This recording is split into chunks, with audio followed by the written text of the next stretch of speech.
Welcome to CX Wins Podcast, a show where customer experience professionals share their biggest wins, real customer stories, and their vision for the future of CX.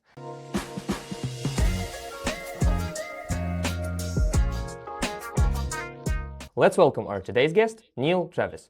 Neal, can you tell us a little bit more about yourself? I am a support operations professional, CX operations professional. I started at a small startup and now we're scaling and growing, kind of seeing all the phases of growth throughout it. Outside of that, I'm just a big fan of the community that the CX industry has and I really like to collaborate. It is a pleasure to meet you. Neal, going right into what the show is all about, can you share with us your biggest or several, maybe big wins you recently had in your career? I really like to see the clicks go down and the small things make big changes. One of the ones that I really appreciate, we went from a traditional oldest to newest queue management system where we were just doing the same treadmill thing to switching up the dynamics of how we looked at it and how we approached it. We really set up a queue management system which was a little bit more around the dynamics of people. So we put someone still continuing to do what we call back queue, the oldest to newest. We put somebody in front queue, which is the newest to oldest. So they actually come and hit things as they come in. I like to think about it like, for example, you're going to go buy ice cream from a truck or something. You don't want to wait in this really, really long line to find out they don't have your ice cream, right? So we put somebody at the front of the line to make sure that we could help them as quickly as possible and get them on their way. We also have some supporting roles in the way that they approach the queue. What it actually did for us, it created variety in the way that the support team can work. So they're not always just trucking along in the same queue every single day. We're doing something different as we rotate those roles. And for our customers, it means that we brought our first response time down from helping 17% of our customers in the first 30 minutes to actually helping 33% of our customers. If we can help twice the amount of customers in that first rapid response, for them, it really seems, wow, this team is really responsive. They're really helpful. They can respond really fast. I wasn't expecting that, especially in an email channel. It just makes that surprise and delight a little bit more rather than every single customer needing to wait until every single customer has gone already. We can keep it a little bit more dynamic. Seems like a pretty small change, but great impact. Why is the amount of customers you can help in the same amount of time? What are the other smaller wins?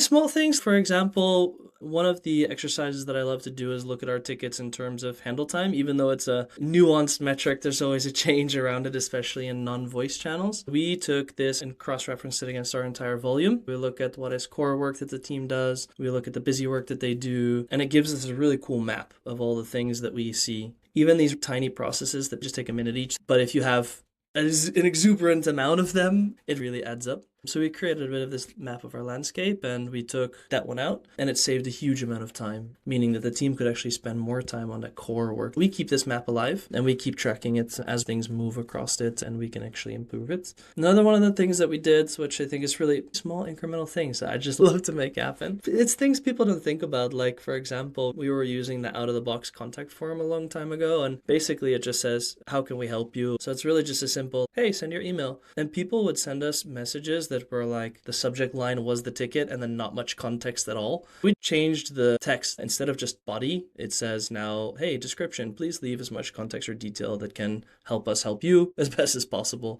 For us, it meant that our first contact resolution actually increased about 10% or so, just because we were getting better information from our customers. Even small things in text can go a long way. Thank you very much for sharing. Moving to the next question, can you share with us some memorable customer stories, something you found funny or just nice? For me as a customer, I think one of the things that I found really funny experience, we have a local support group and CX group here in Amsterdam, in Rotterdam in the Netherlands. I'm actually a customer of Help Scout. I've submitted a ticket in the morning and one of the guys that helped me with my ticket and solved it for me came and met us for lunch in the afternoon just because we were having a meetup as well. So it's really funny to have like, hey, I'm going to do your tickets for you. This is great. And by the way, I'll see you later. And then jumped on a train and we actually got to meet and chat and hang out in person. It's a little bit out of just that CX experience, but that creates a stronger relationship with the product ultimately just because of the connection. That's why I love also the community so much.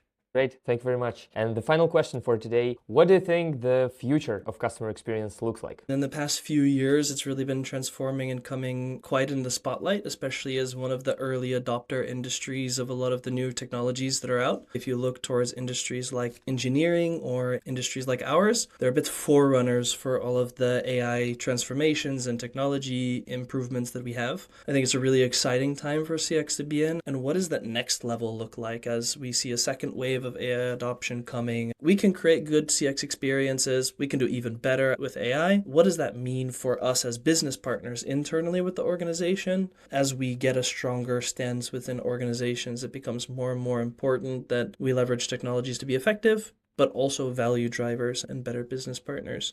Can you share some bleeding edge tech you're using right now? I would say the scale of our organization isn't necessarily needing as much of those cutting edge sides of things. We're using fairly straightforward technology at this stage. One of the things that we have set up is we have a community of 20,000, almost 30,000 HR professionals now at our company. In order to actually be able to monitor all of what's happening in our forum, so we're an e-learning platform and we have courses, there's a lot of discussions in lessons and in courses that it's hard for our team to monitor and keep up with. One of our team members actually developed what we call Triage Mates, and what it will do is monitor all of the activity across the entire comment section and platform and actually act as a moderator and flag things with the team proactively so that the team doesn't need to spend time on full moderation, but can leverage this AI agent to actually tell us when it needs us to jump in and support things. And for us, that's been a huge change and a huge help, saving about 20 hours of work a week. So I think that's one of the things that we really appreciate a lot. But outside of that,